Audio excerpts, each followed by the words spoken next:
नमस्कार मित्रांनो, मी ऋषिकर. मित्रांनो, दिव्यांग व्यक्तींसाठी अत्यंत आनंदाची बातमी आहे. शासनामार्फत तुम्हाला आता वाहन दिले जाणार आहेत. अपंग व्यक्तींना व्यवसाय करण्यासाठी मोफतमध्ये या ठिकाणी वाहन दिलं जाणार आहे. यासाठी शासनामार्फत तुम्हाला कोणतेही शुल्क आकारले जाणार नाही. अगदी मोफतमध्ये हे वाहन तुम्हाला दिलं जाणार आहे. त्यासाठी तुम्हाला अर्ज कशा पद्धतीने करायचा आहे, त्याच्या अटी काय आहेत, सेवा शर्ती काय आहेत, याची संपूर्ण माहिती आपण या व्हिडिओच्या माध्यमातून बघणार आहे. तर मित्रांनो, व्हिडिओ नक्की तुम्ही शेवटपर्यंत बघा. आपल्या चॅनलवर जर तुम्ही पहिल्यांदाच आला असाल तर चॅनलला सबस्क्राईब करून ठेवा.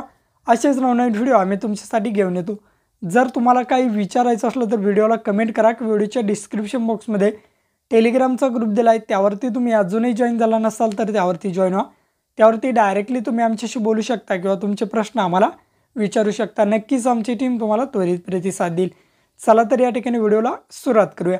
मित्रांनो, व्हिडिओला सुरुवात करण्याअगोदर त्यासाठी डॉक्युमेंट्स तुम्हाला अपलोड कोणते करायचे आहेत आणि सर्वात महत्त्वाचं फॉर्म कशा पद्धतीने भरायचा याची A to Z माहिती आपण या ठिकाणी बघणार आहेत.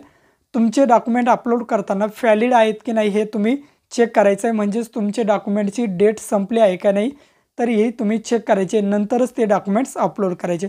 चला तर या ठिकाणी ऑनलाईन फॉर्म कशा पद्धतीने भरायचा आहे बघूयात. तर मित्रांनो, गुगलवरती यायचं आहे आणि गुगलवरती आल्यानंतर या ठिकाणी तुम्हाला सर्च करायचं आहे ई व्हेकल फॉर्म. अशा प्रकारे ज्यावेळेस तुम्ही सर्च करसाल एक नंबरच तुम्हाला या ठिकाणी वेबसाईट दिसेल. या वेबसाईटवरती तुम्हाला यायचं. आता मी या ठिकाणी सर्च करतो महाराष्ट्र राज्य दिव्यांग वित्त व विकास महामंडळ, अशा प्रकारची ही वेबसाईट आहे. यावरती तुम्हाला क्लिक करायचं. या वेबसाईटची लिंक व्हिडिओच्या डिस्क्रिप्शन बॉक्समध्ये सुद्धा देण्यात आली. बघा, पर्यावरणपूरक ई वाहने ई कार्टवर विविध व्यवसायाद्वारे दिव्यांगांना स्वयंरोजगार. म्हणजेच काय तर दिव्यांगांना स्वयंरोजगार तयार करण्यासाठी ही वाहनं दिली जाणार. इन्स्ट्रक्शन दिले आहेत तुम्हाला. यावरती क्लिक करा. बघा कशा पद्धतीने फॉर्म भरायचा आहे, किती लाखाच्या आत या ठिकाणी अर्जदाराचं या ठिकाणी उत्पन्न असायला हवं, काय संपूर्ण इन्फॉर्मेशन तुम्हाला या ठिकाणी दिले. आता बघा डॉक्युमेंट्स तुम्हाला काय काय लागणार आहेत.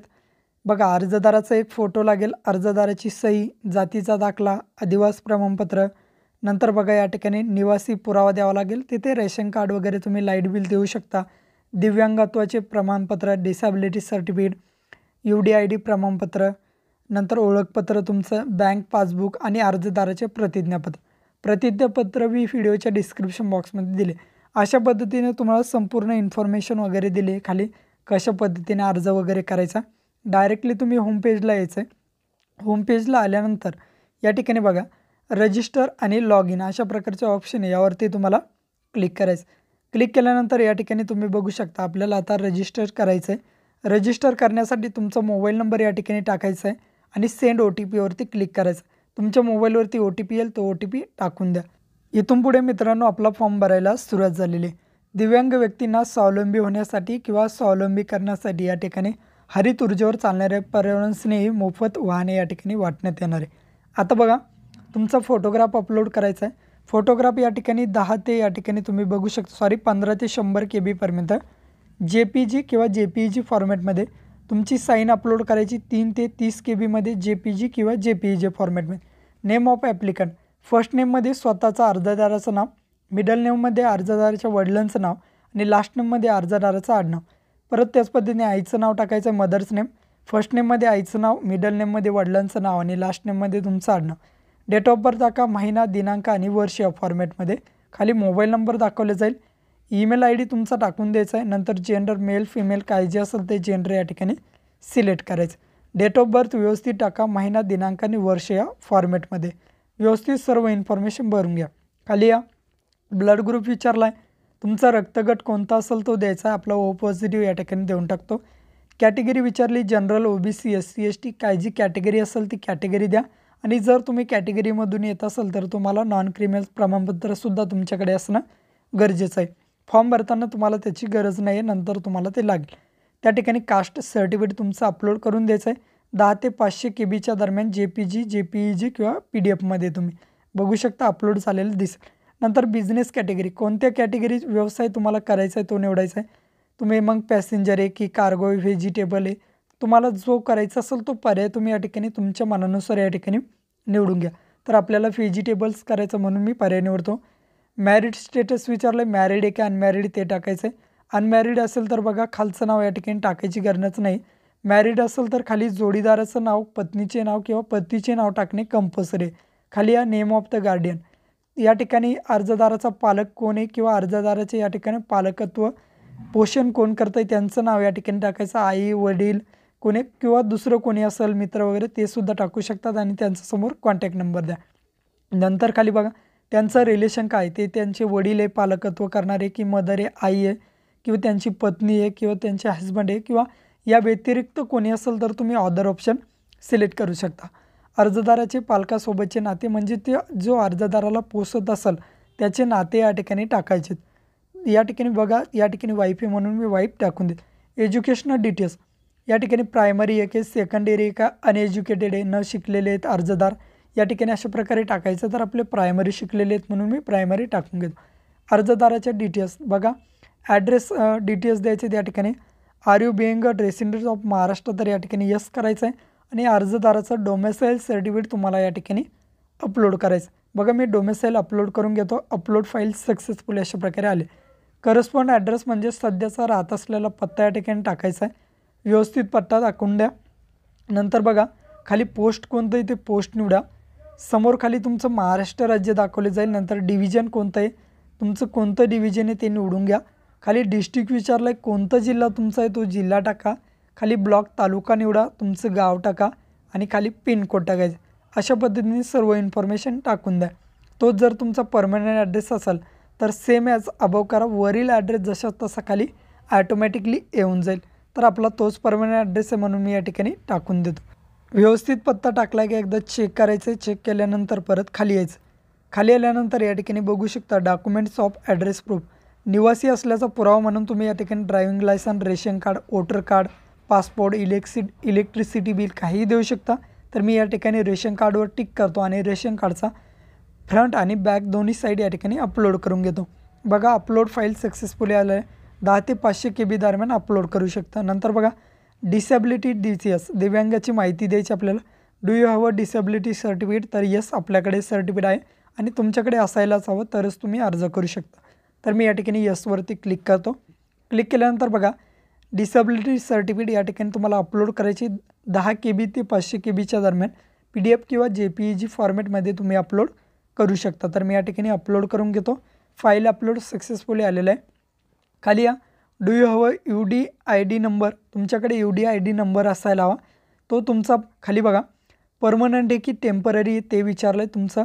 बघा अशा प्रकारचं ते कार्ड असतं UDID कार्ड. मी तुम्हाला साईडला स्क्रीनला दाखवतो. त्या पद्धतीने तुमच्याकडे ते कार्ड असायला हवं तरच तुम्ही तो अर्ज करू शकता. या ठिकाणी बघा परमनंट आहे की UDID कार्ड कायमस्वरूपी कोणतंही ते टाकायचं आहे. टेम्पररी आहे की परमनंट आहे ते या ठिकाणी तुम्हाला टाकून द्यायचं. तर आपल्याकडे परमनंट आहे म्हणून मी परमनंट या ठिकाणी टाकून देतो. UDID सर्टिफिकेट नंबर या ठिकाणी टाकायचा आणि ते सर्टिफिकेट अशा प्रकारचं असतं ते अपलोड करा. जर तुमच्याकडे नसेल तर ते डिसेबिलिटी सर्टिफिकेटसुद्धा या ठिकाणी तुम्ही अपलोड करा आणि त्याचाच नंबर खाली या ठिकाणी तुम्हाला टाकून द्यायचा आहे. बघा दोन्ही ठिकाणी तुम्ही एक टाकू शकता. जर UDID सर्टिफिकेट तुमच्याकडे नसेल तरच तुम्ही ते या ठिकाणी डिसेबिलिटी सर्टिफिकेट अपलोड करा आणि असेल तर UDID सर्टिफिकेटच अपलोड करायचं आहे. नंतर बघा पर्सेंटेज ऑफ डिसेबिलिटी, किती पर्सेंट तुम्ही अपंग आहात ते या ठिकाणी तुम्हाला टाकायचं आहे. जेवढे पर्सेंट तुम्ही अपंग असाल तेवढे पर्सेंट तुम्हाला या ठिकाणी टाकायचे आहेत. नंतर मग टाईप ऑफ डिसेबिलिटी, कोणत्या प्रकारामध्ये तुम्ही अपंग आहे, अस्थिव्यंग आहे की कुष्ठरोग, मेंदूचा पक्षाघात किंवा शारीरिक वाढ खुंटणे, स्नायूची विकृती, आम्ल पडीत, पूर्णतः या ठिकाणी अंधत्व आहे, अंशतः अंधत्व आहे किंवा विशिष्ट अध्ययन आहे. काय तुम्हाला या ठिकाणी टाईप आहे तुमचा डिसेबिलिटीचा तो या ठिकाणी तुम्हाला निवडून घ्यायचा आहे. मल्टिपल टाईप असतात, खूप साऱ्या जास्त अपंग असेल तर तेवढेसुद्धा पर्याय तुम्ही या ठिकाणी टिक करत घ्यायचे. बघा या ठिकाणी मी जेवढे आहेत तेवढे या ठिकाणी टिक करून घेतो. व्यवस्थित टिक करून घ्यायचे, कुठेही या ठिकाणी घाई गडबड करायची नाही. टिक केल्यानंतर बघायचं कोणत्या टाईपमध्ये तुम्ही बसत आहात. व्यवस्थित एकदा दिव्यांगाचा प्रकार निवडून घ्या. खाली या do you have a disability by birth, जन्मताच तुम्ही दिव्यांग असाल तर या ठिकाणी यस करा, नसेल तर डायरेक्ट नो करायचं. तर आपल्या केसमध्ये जन्मताचे म्हणून मी या ठिकाणी यस करतो. नंतर एरिया ऑफ डिसेबिलिटी, बॉडीचा कोणता पार्ट तुमचा अफेक्टेड झालेला आहे, तुमचा पाय झालेला आहे की हात झालेला आहे, कोणताही पार्ट तुम्ही जिथे अपंग असाल त्या बॉडीचं पार्टचं या ठिकाणी तुम्ही नाव टाकून द्यायचं आहे किंवा तुमच्या डिसेबिलिटी सर्टिफिकेटवर असतं ते बघूनसुद्धा तुम्ही या ठिकाणी टाकू शकता. व्यवस्थित एकदा टाकून घ्या.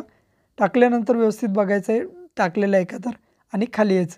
खाली आल्यानंतर तुम्ही या ठिकाणी बघून घ्या एम्प्लॉयमेंट डिटेल्स, रोजगाराची सद्यस्थिती काय तुमची, अनएम्प्लॉयड आहे की एम्प्लॉयड ते टाकायचं. तर आपल्या केसमध्ये अनएम्प्लॉयड आहे, कुठेही रोजगार करत नाही म्हणून या ठिकाणी मी अनएम्प्लॉयड निवडून घेतो.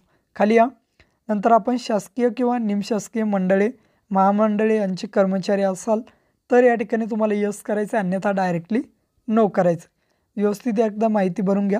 नंतर बघा BPL दारिद्र्यरेषेच्या वर किंवा दारिद्र्यरेषेच्या खालील आहात का, या ठिकाणी असेल तर या ठिकाणी APL BPL काय की असेल ते टाकायचं आहे.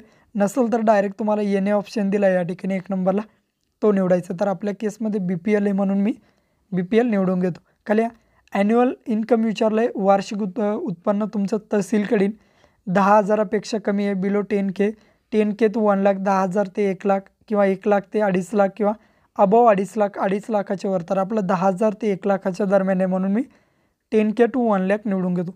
आयडेंटिटी प्रूफ म्हणून driving licence, PAN card, ration card, voter, Aadhaar card, passport, MNREGA, job card काही यापैकी तुम्ही देऊ शकता. तर मी इथे आधार कार्ड सजेस्ट करेल. आधार कार्डची PDF या ठिकाणी किंवा JPG फॉर्मॅटमध्ये अपलोड करून घ्या. अपलोड केल्यानंतर आयडेंटिटी प्रूफ नंबर द्यायचा, ओळखपत्र क्रमांक, मग आधार कार्ड दिलं असेल तर आधार कार्डचा क्रमांक टाका. खाली परत आधार कार्डचा नंबर या ठिकाणी टाकून द्यायचा. वरी जर पॅन कार्ड सिलेक्ट केलं तर ओळख आयडेंटिटी प्रूफ म्हणून पॅन कार्डचा नंबर द्या, आधार कार्डचा नंबर खाली देणं कंपल्सरी. व्यवस्थित ओळखपत्र क्रमांक आणि आधार क्रमांक दोन्ही टाकून घ्यायचे. व्यवस्थित टाकले का बघा खाली यायचं आहे. अर्जदाराची बँक डिटेल्स द्यायच्यात, अकाउंट नंबर या ठिकाणी खातेदाराचं नाव टाका व्यवस्थित अर्जदाराचं, नंतर खाते क्रमांक ते द्या, अकाउंट नंबर टाका, बँकेचे नाव स्टेट बँक आहे की बँक ऑफ महाराष्ट्र आहे ते टाका, नंतर IFSC कोड टाकायचा आहे, नंतर ब्रँच नेम कुठली शाखा आहे ती शाखेचं नाव टाका आणि शेवटी या ठिकाणी ब्रँच कोड या ठिकाणी टाकून द्यायचं, तो जो तुमच्या पासबुकवर असतो तो. नंतर बघा खाली तुम्हाला पासबुकचे पहिले पान अपलोड करायचे. बघा अपलोड सक्सेसफुली अशा प्रकारे तुम्ही अपलोड केल्यानंतर आलं पाहिजे. 10 ते 500 KB दरम्यान तुम्ही अपलोड करू शकता. नंतर खाली या. तुम्हाला एक ॲफिडेविट दिलं आहे प्रतिज्ञापत्र, ते प्रतिज्ञापत्र मी व्हिडिओच्या डिस्क्रिप्शन बॉक्समध्ये दिलं आहे, ते व्यवस्थित भरायचं आहे आणि या ठिकाणी अपलोड करून घ्यायचं आहे. बघा मी प्रतिज्ञापत्र अपलोड केलेलं आहे.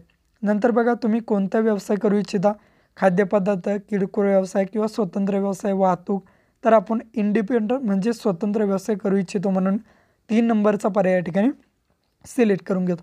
खाली डिक्लेरेशन दिलं आहे, व्यवस्थित एकदा डिक्लेरेशन बघून घ्या, काय माहिती दिली ती व्यवस्थित वाचून घ्या, योजनेच्या अटी ती दिल्यात त्या बघून घ्या आणि खाली RU या ठिकाणी टर्म्स अँड कंडिशन दिल्या त्या ॲक्सेप्ट करा आणि जर तुम्ही सर्व माहिती भरली असेल तर सेव्ह ॲज ड्राफ्ट करा. तुमचा फॉर्म या ठिकाणी सर्व माहिती सेव्ह करून ठेवलं जाईल आणि जर बरोबर असेल तर सबमिट ऑप्शनला क्लिक करायचं. तर मी या ठिकाणी सेव्ह ॲज ड्राफ्ट करतो आणि सर्व माहिती सेव्ह करून घेतो. केल्यानंतर बघा वरती कसं ग्रीन स्क्रीनमध्ये आलं युअर ड्राफ्ट सेव्ह सक्सेसफुली. परत आता सबमिट करायचं आहे. सबमिट केल्यानंतर तुमच्यासमोर रजिस्ट्रेशन नंबर येईल, तो नंबर तुम्हाला लिहून ठेवायचा आहे. हा रजिस्ट्रेशन नंबर तुम्हाला समोर ॲप्लिकेशन स्टेटस चेक करण्यासाठी कामी येईल. व्यवस्थित लिहून घ्या, त्याचा फोटो वगैरे स्क्रीनशॉट तुम्ही काढून ठेवायचे. खाली रजिस्ट्रेशन डेट वगैरे आलेली आहे. आता खाली या ठिकाणी बघा तुम्हाला रजिस्ट्रेशनच्या खाली PDF दिसतो आहे, PDFवरती क्लिक करा, थोडा वेळ वेट करा. या ठिकाणी वाट बघा, तुमचा फॉर्मची PDF जनरेट व्हायला या ठिकाणी वेळ लागतो आहे. क्लिक केल्यानंतर बघू शकता तुमची फॉर्मची PDF डाउनलोड झालेली आहे ना, अशा प्रकारे तुमची फॉर्मची PDF ही निघालेली. ही PDFची तुम्ही या ठिकाणी तुमच्याकडे सेव्ह करून ठेवायची, याचा नंतर तुम्हाला काम पडेल. अशा पद्धतीने मित्रांनो तुमचा फॉर्म भरणं झालेला आहे. व्हिडिओ आवडल्यास तुमच्या मित्र मैत्रिणींना नातेवाईकांना शेअर करायला विसरू नका. भेटूया अशाच नवीन व्हिडिओत नवीन माहितीसह. जय हिंद, जय महाराष्ट्र.